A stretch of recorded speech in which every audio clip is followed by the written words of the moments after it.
নমস্কার, আজ বানাবো স্বাস্থ্যকর চিকেন স্যুপ। তার জন্য কড়াইতে হাফ চা চামচ তেল আর হাফ চা চামচ বাটার দিয়ে 4 পিস হাড়সহ চিকেন দিয়ে ভেজে নিয়েছি কিছুক্ষণ।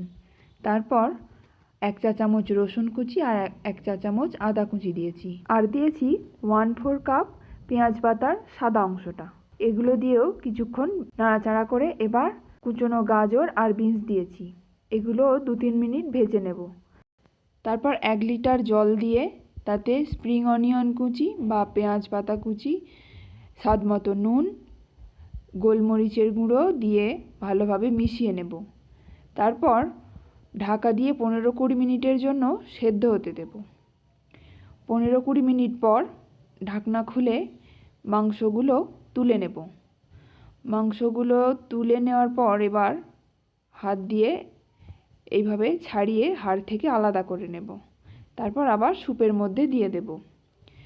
এবার অন্যদিকে একটা বাটিতে 2 চা চামচ কর্নফ্লাওয়ার নিয়ে তাতে 1 টেবিল চামচ জল দিয়ে ভালোভাবে গুলিয়ে নিয়েছি, আর একটা ডিমকে ভালোভাবে ফেটিয়ে নিয়েছি। এবার স্যুপের মধ্যে ওই কর্নফ্লাওয়ার গোলা জলটা অল্প অল্প করে দিতে হবে আর নাড়াতে হবে। ডিমটাও একইভাবে অল্প অল্প করে দিয়ে নাড়াতে হবে। এরপর ফুটে উঠলে গ্যাসের ফ্লেম বন্ধ করে গরম গরম সার্ভ করে দেব।